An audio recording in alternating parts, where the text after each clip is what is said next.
DNA 會唔會太長 ？DNA 入面嘅大部分真係冇用嘅資訊嗎？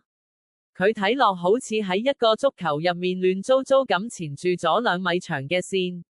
但實際上 DNA 一直維持住展開纏繞再摺疊嘅秩序。如果將一個鹼基想像成一本書入面嘅一頁，咁 DNA 嘅長度可以繞地球大約44圈，而一個人身體入面全部 DNA 加埋，長度大約有 5.6 光年。呢啲數字唔係單純嘅尺寸誇張，而係迫使我哋提出一個結構性嘅問題：點解生命需要咁長嘅結構？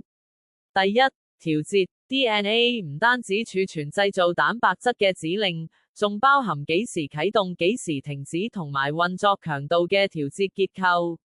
呢種調節唔係即時開關，而係需要層次同空間，因此必然要求長度。第二，語境，就算係同一段遺傳資訊，喺唔同細胞類型、唔同位置、唔同狀態之下，都必須有唔同嘅表現方式。為咗做到呢一點， DNA 需要同時承載周邊嘅語境資訊，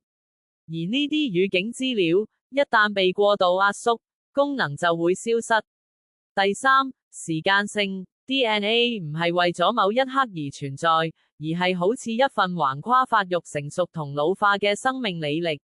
表現延遲、累積變化、逐步衰減，都唔可能用一段短碼去實現。